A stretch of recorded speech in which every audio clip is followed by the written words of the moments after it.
नमस्कार। अब यहाँहरू समक्ष प्रस्तुत छ वैज्ञानिक स्टिफन विलियम हकिङको जीवनी। शारीरिक रूपमा अशक्त भए पनि दृढ इच्छाशक्ति तथा प्रतिभाको साथ पाएको र सधैँ साधनामा रमाउने व्यक्ति कहिल्यै शक्तिहीन हुँदैन। शक्तित्रयको साथ पाएपछि शारीरिक अशक्तताका कारण सिर्जित जस्तोसुकै विषम परिस्थितिमा पनि सृजनशील हुँदै ऊ सफलताको शिखर चुम्न सफल हुन्छ। त्यस्तो व्यक्ति मानवहितमा समर्पित हुन्छ भने ऊ आफूले गरेका योगदानका कारण समाज विशेषमा मात्र नभई सिङ्गो संसारभरि नै उदाहरणीय बन्न पुग्छ।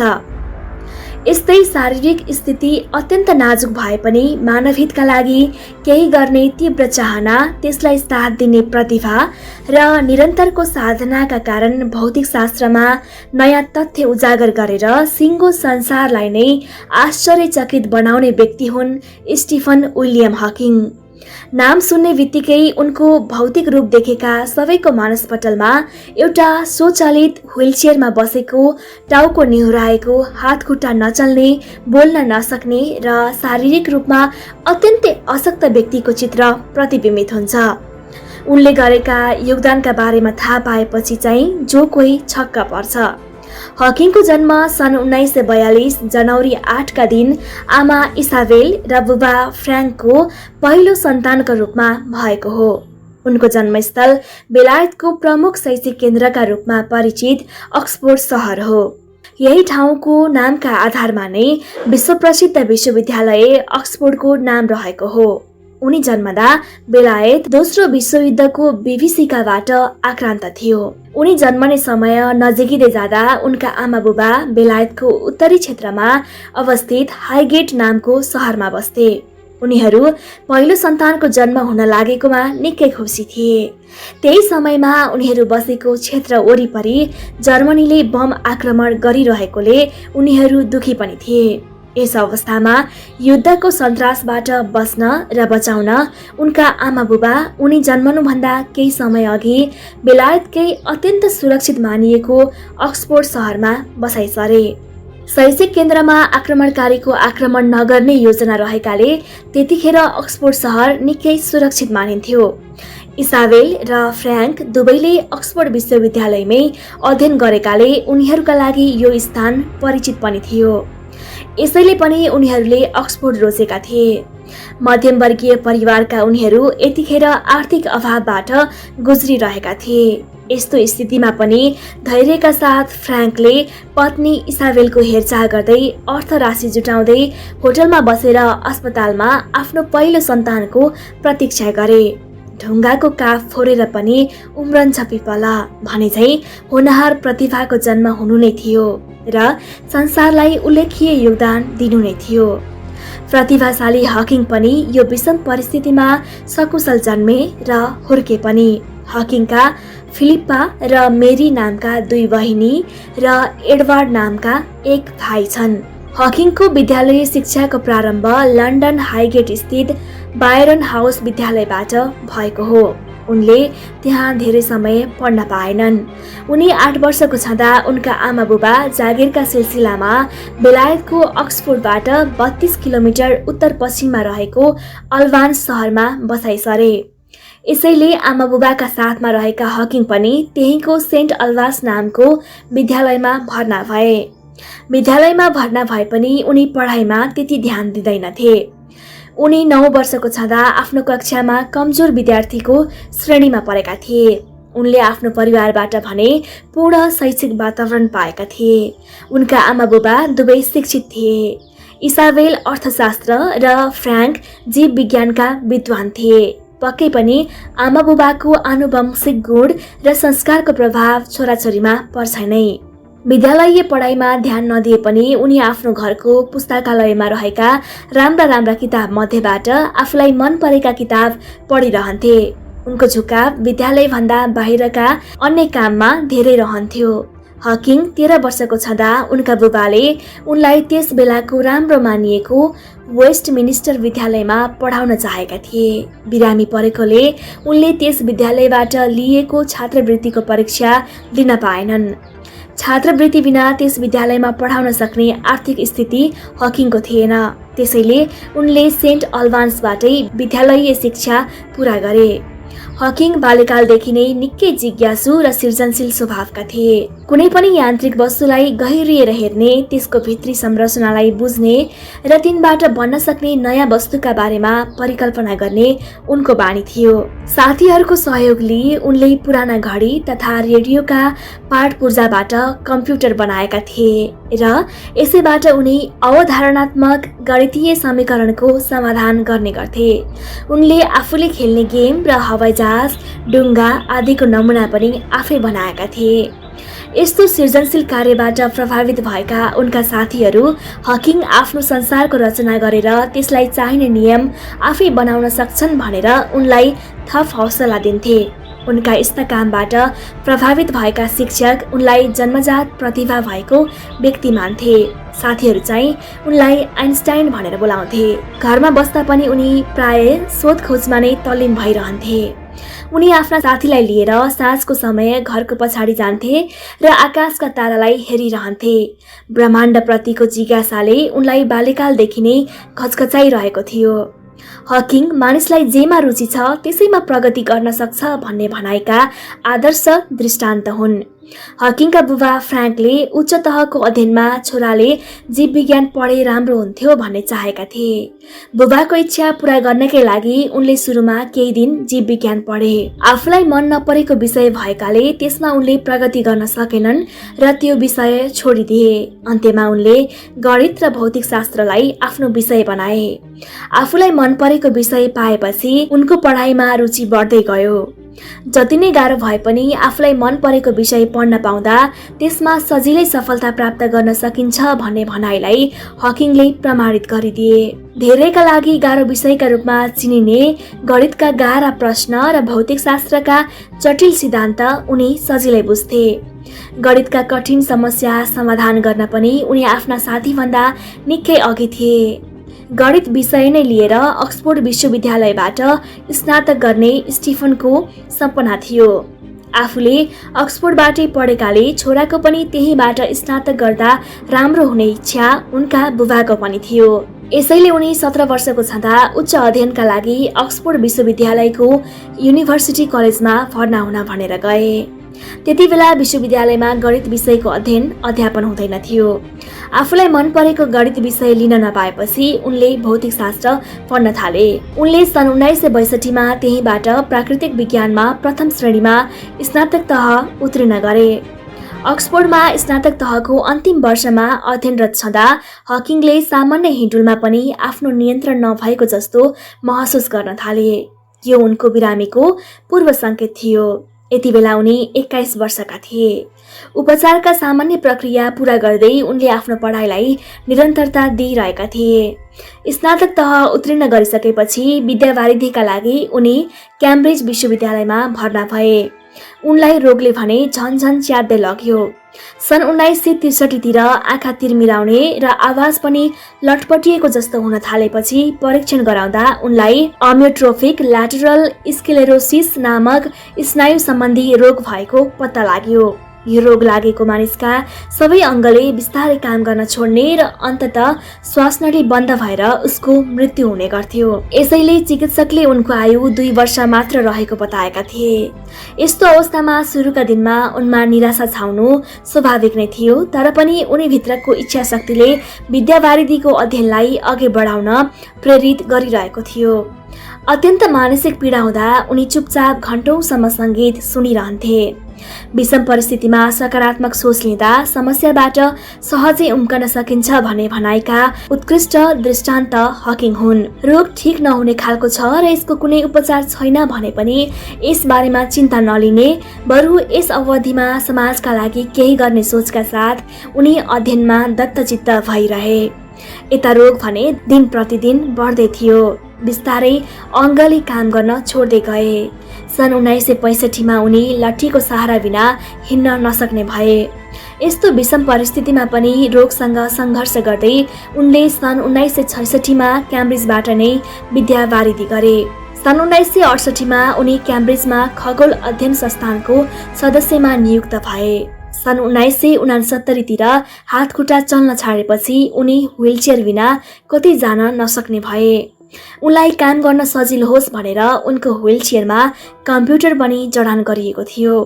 व्हीलचेयरको सहारामा उनी आफ्नो विभाग गएर आफ्नो नियमित काम सम्पन्न गर्न थाले।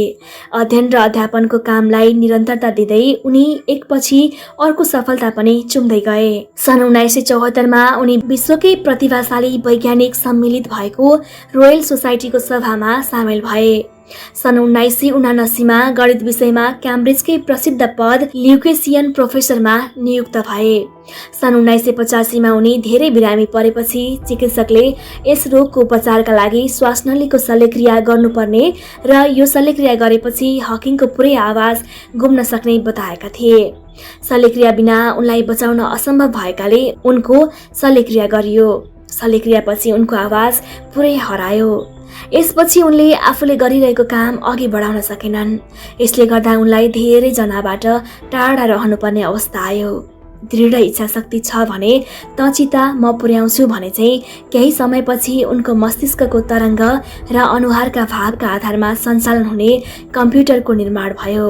यसैका सहायताबाट उनी आफ्ना अनुसन्धान सम्बन्धी लेख प्रकाशित गर्ने एवं प्रवचन र अन्तर्वार्ता दिने गर्थे। हकिङलाई जीवनमा साथ दिने र सहयोग गर्ने कार्यमा पत्नी जेनको महत्त्वपूर्ण भूमिका रहेको छ। हकिङ क्याम्ब्रिजमा विद्यावारिधि गरिरहँदा उनले जेन वाइल्डसँग प्रेम गर्न थालेका थिए। जेन पनि हकिङलाई निकै मन पराउँथिन्। रोग लागेको थाहा पाउँदा पनि जेनले हकिङलाई प्रेम गर्न छोडिनन्।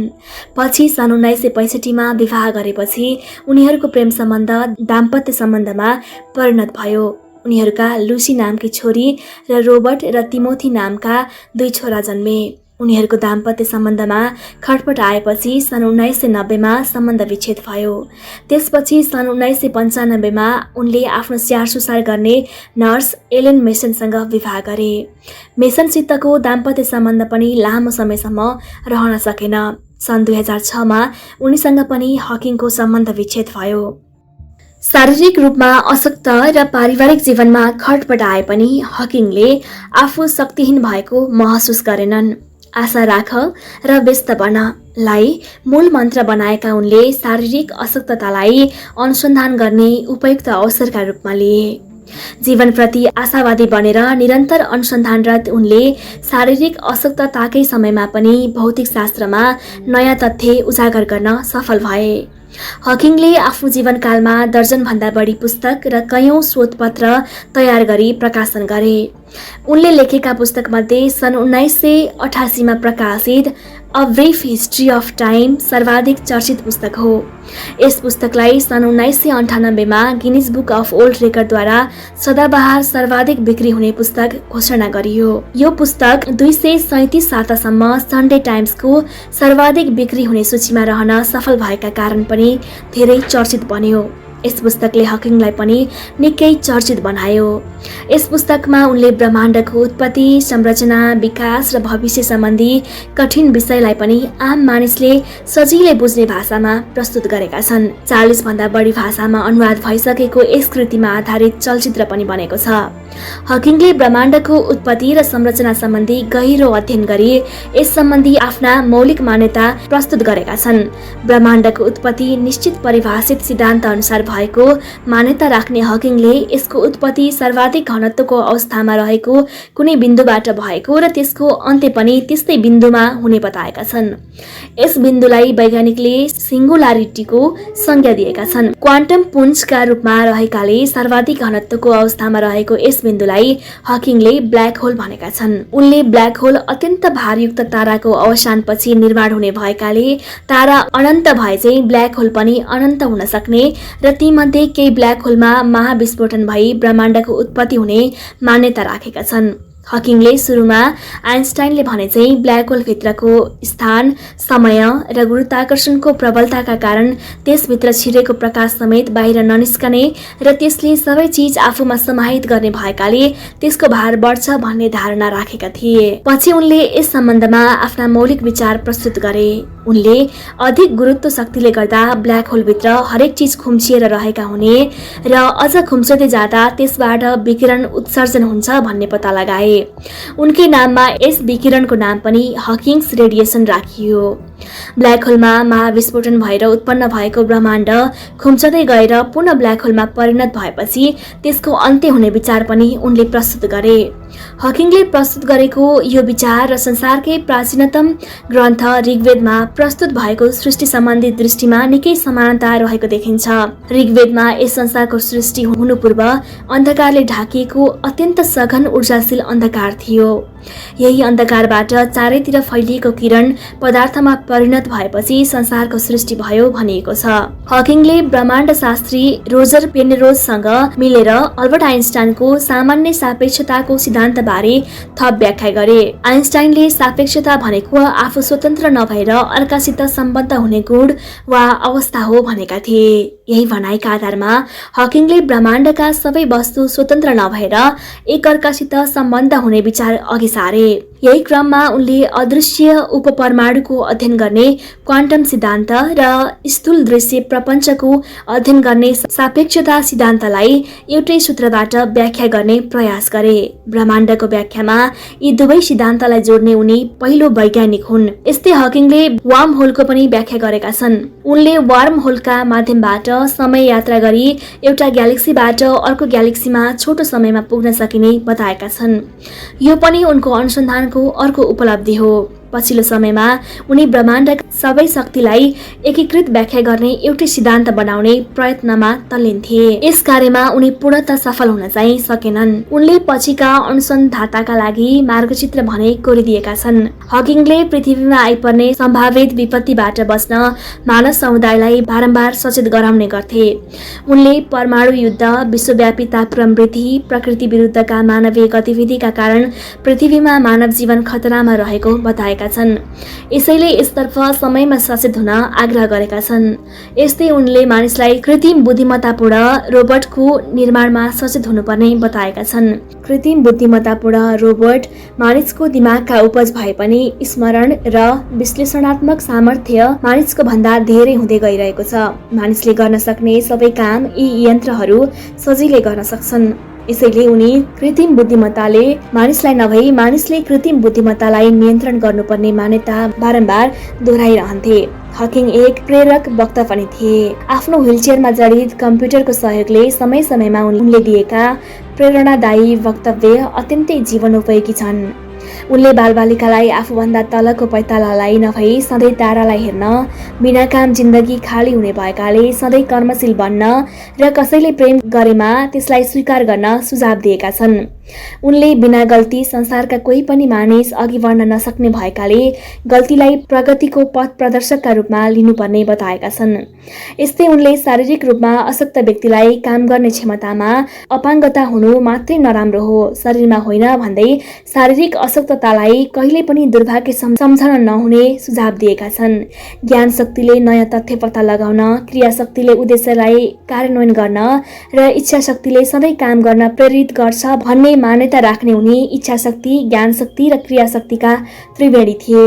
यिनै शक्तिका आधारमा शारीरिक अशक्ततामाथि उनले विजय प्राप्त गरेका थिए। आफ्नो जीवनमा गरेका योगदानका कारण हकिङले थुप्रै पुरस्कार पाएका छन् र धेरै सम्मानबाट उनी विभूषित भएका छन्।